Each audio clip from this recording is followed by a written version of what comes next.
আম্মা আমার একটা জামা কিনা দাও, আমি পারি না, আমার কাছে টাকা নাই।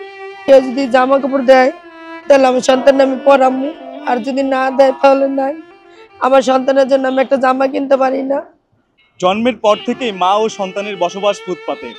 ঈদের বাকি আর মাত্র কয়েকদিন। ঈদকে ঘিরে অনেকেরই বাজেট রয়েছে অফুরন্ত। মা ও সন্তানের বাজেট কত টাকা?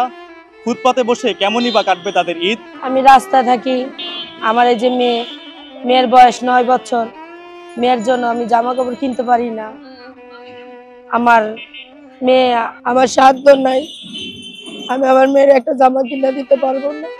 তো কান্দাকাটি করে, জাম্মা আমার একটা জামা কিনে দাও, আমি পারি না, আমার কাছে টাকা নাই, আমার সাধ্য নাই, আল্লাহ আমার সাধ্য রাখে নাই। আমি এই মেরেলে রাস্তা অনেক কষ্ট করি, এবার ঈদ রাস্তায় করব।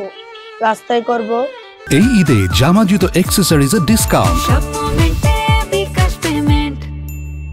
যদি কেউ কিছু দেয় তাহলে আমার সন্তানকে আমি খাওয়াবো, যদি না দেয় তাহলে আমার সন্তানকে আমি খাওয়াবো না। আর যদি কেউ জামা কাপড় দেয় তাহলে আমার সন্তানকে আমি পরামু, আর যদি না দেয় তাহলে নাই। আমার সন্তানের জন্য আমি একটা জামা কিনতে পারি না। আমার মেয়ে কালকেও কান্না করছে একটা জামার জন্য, যে মা আমার জামা কিনা দিবা না।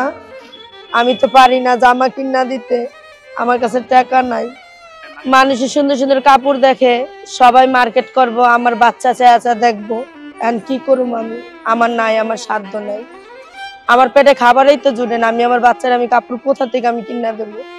আমি নিজেই তো না খেয়ে দিন কাটাই, আমি রোদে শুকাই, বৃষ্টিতে ভিজি, আমি অনেক কষ্ট করি।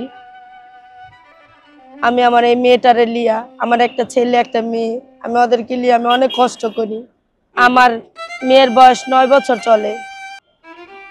আমার মেয়ে ছোট থেকে বড়ই হয়েছে এই জায়গায়।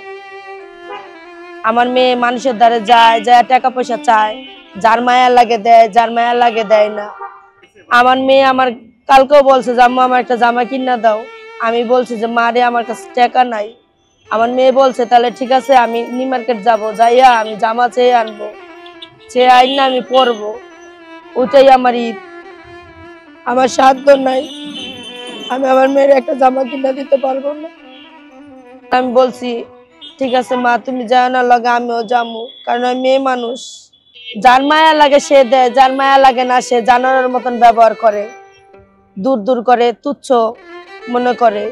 আর যার মনে মায়া আছে, যার মনে আল্লাহর রহমত আছে, সে দেয়।